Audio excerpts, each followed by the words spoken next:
In this Grasshopper script, you can make a series of straight stairs based on a curve in Rhino. For example, if I bake this curve, you can see this is the default. I can set it again to that and change the curve here. For example, if I make a new curve and draw it in the Y direction, remember that it has to be in the Y direction, and set it again to the base curve, you can see that the stair is going to be updated. So I can change the control points and get the final results. I can also have the plan curve on the ground, which I can bake it later. Okay, let's go and check out the inputs you can control. The first is the number of stairs. For example, if I put this to 3, you can see it's going to give you 3 stairs, then a landing, and so on. I can control that the number of landing here. You can see that there is a landing input. So if I decrease that to 1, you can see it's going to be 1 landing, and this is the width of the landing. Okay, so it's basically a simple Grasshopper script which you can control for your stairs. If I want 2 landings, I can put that like to 2. The stair width is controllable, so you can control this distance if you want to. The height of the stair is also controllable, and the landing width, so I can change the landing width. And the handrail is also an extra output you can have, which is going to give you the rail here. I have connected the rail to a multi-pipe, and given that node size, you can also have that as a sub-D surface if you want to. It's not really that important, but I want to say that you can have the railing here. If you double click on the handrail type, the true is going to also give you the vertical lines here, and if you put it to false, it's just going to give you the base handrail curve. So you can also control that if you want to. The most important thing about this is that you can have the plan curves, which if I bake that in Rhino, you can see that I will have them on the ground. Maybe you want to use that in your projects. It's just a series of closed curves. Okay, let's just delete this. The next output is the slabs. If I extrude the slabs, you will see that you can have the slabs separately in Rhino, which you can use in your projects. So this is also the output you can get. Let me just go to the shaded mode so you can understand it better. So these are the slabs you can get from the output. Also the bottom.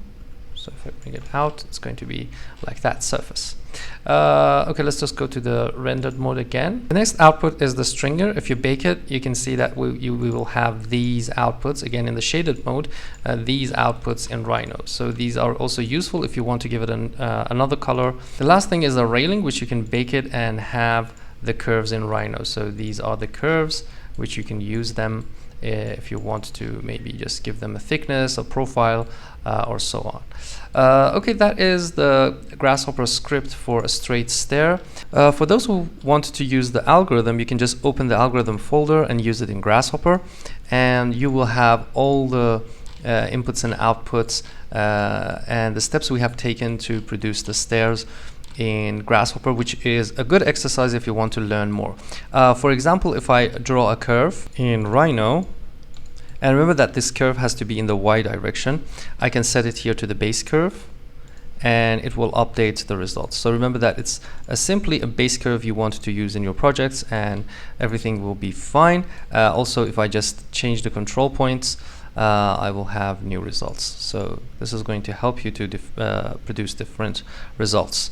You will also have all the inputs in the red groups, which you can, for example, the stair widths and so on.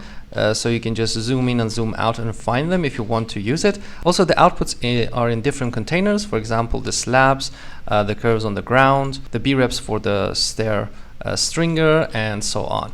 Also, if you want to have 3 example files, you can open the example file folder and open these 3 example files in Grasshopper. For example, the first one is a straight line. We have internalized this in the first file, and you can see that you can control the inputs easily. The second one is a little bit curved outside, and the third one is a wavy curve that you can see. Even if you give it a wavy curve, you will get the final results. The most important thing is to remember that to draw these curves, for example, if I bake this one, I will have that in Rhino, draw this curve in the Y direction and then set it to the inputs. That's the only thing you have to do, and you will have the stairs in Rhino. Just let us know about this algorithm. What do you think about it? Is it useful? If you have any feedback or suggestions, just let us know in the comment sections below or on our website. Thanks for watching. See you next time. Bye.